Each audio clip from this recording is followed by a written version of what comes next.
ముఖ్యంగా నేను చంద్రబాబు నాయుడు గారిని ఒకటి అడుగుతా ఉన్నా. ఈ 45 రోజుల పాలనలో ఏకంగా 31 రాజకీయ హత్యలు జరిగాయి. 31 కూడా కాదు. ఇక్కడికి రాకముందు నాకు చెప్పిన మా వాళ్ళు నాకు చెప్పిన సంఖ్య 36. 45 రోజుల్లో దాదాపుగా 36 రాజకీయ హత్యలు, 300కు పైగా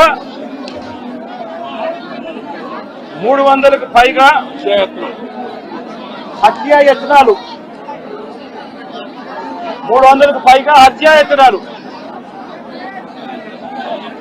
తెలుగుదేశం పార్టీ వాళ్ళ వేధింపులు భరించలేక 35 మంది ఆత్మహత్యలు చేసుకున్న పరిస్థితి రాష్ట్రంలో ఉన్నాయి.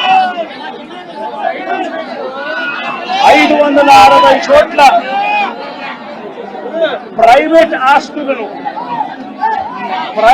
ఆస్తులను ధ్వంసం చేశారు. ఇంట్లో చొరబడుతున్నారు, ఆస్తులను ధ్వంసం చేస్తా ఉన్నారు, షాపులను కాల్చేస్తా ఉన్నారు.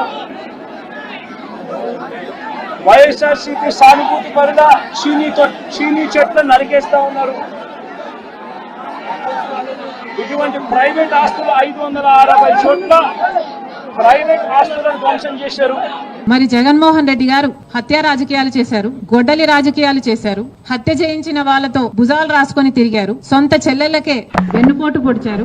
5 కోట్ల మంది ఆంధ్ర రాష్ట్ర ప్రజలకు బీజేపీ పార్టీకి ప్రత్యేక హోదాను తాకట్టు పెట్టారు. ఈ రోజు జగన్మోహన్ రెడ్డి గారు ఢిల్లీలో ధర్నా చేస్తారా? ప్రత్యేక హోదా కోసం ఎందుకు చేయలేదండి ధర్నాలు? 5 సంవత్సరాల మీద అధికారంలో ఉన్నారు కదా, మరి ఢిల్లీలో మీరు ప్రత్యేక హోదా కోసం ఎన్నిసార్లు ధర్నాలు చేశారు? ప్రత్యేక హోదా అసలు ఊసే లేకుండా చేశారు కదా. ప్రత్యేక హోదా గురించి మీరు ఏ రోజు పట్టించుకోలేదు, పోలవరం గురించి మీరు ఏ రోజు పట్టించుకోలేదు, రాజధాని గురించి అని చెప్పి 3 రాజధానులను కన్ఫ్యూజ్ చేశారు. ఆఖరికి కడప స్టీల్ ఫ్యాక్టరీని కూడా మీరు పట్టించుకోలేదు. విశాఖ స్టీల్ మన రాష్ట్రానికే తలమానికం అయినా అమ్మేస్తామన్నా కూడా పట్టించుకోలేదు. ఈ రోజు మాత్రం ఢిల్లీకి వెళ్లి ధర్నా చేస్తారట. మీ కార్యకర్తను చంపేస్తే ఢిల్లీకి వెళ్లి మీరు ధర్నా చేస్తున్నారే, మరి మీ సొంత చిన్నాన్నను చంపేసినప్పుడు మీరు ఢిల్లీలో ఎందుకు ధర్నా చేయలేదు న్యాయం కోసం? జగన్మోహన్ రెడ్డి గారు సమాధానం చెప్పాలి. ఒకవైపు ఇక్కడ అసెంబ్లీ జరుగుతుంది, అసెంబ్లీ జరుగుతున్న సమయంలో మీరు అసెంబ్లీలో ఉండకుండా ఉండే ధైర్యం మీకు లేక ఇలా సాకులు వెతుక్కొని ఢిల్లీ వెళ్తామంటున్నారే, అంటే అసెంబ్లీలో ఏ బిల్లు ప్రవేశపెట్టినా అది ప్రజలకు వ్యతిరేకమైన అది పాస్ అయిపోవాలనా? మీరు ఉన్నదే 11 మంది, కనీసం ఆ బిల్స్ మీద డిస్కషన్ మీకు అవసరం లేదా? మీరు కొట్లాడాల్సిన అవసరం లేదా? ఏం ఆలోచన చేస్తున్నారు జగన్మోహన్ రెడ్డి గారు? అసలు ఈ వెనుకొండలో జరిగిన హత్య కూడా పొలిటికల్ మర్డర్ ఇది కానే కాదు, ఇది వ్యక్తిగత మర్డర్ అని కూడా అంటున్నారు కదా. మొన్నటి వరకు కూడా హత్య చేసిన వాళ్ళు, హత్య గురైన వాళ్ళు ఇద్దరు వైసీపీతోనే ఉన్నారు. మరి అలాంటప్పుడు ఇది పొలిటికల్ మర్డర్ ఎలా అవుతుంది?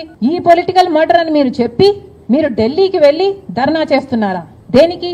మీ ఉనికి కాపాడుకోవడం కోసం, మీ పార్టీ కోసం అని చెప్తున్నారు. ప్రజలు ఏం ఆలోచిస్తారు?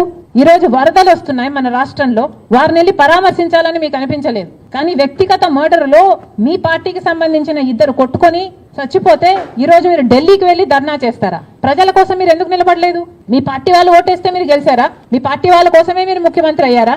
5 సంవత్సరాలుగా మీరు ప్రజల కోసం పనిచేయలేదు, కానీ ఈ రోజు ఢిల్లీకి వెళ్లి ధర్నా చేస్తారట. సిగ్గుండాలి కదా.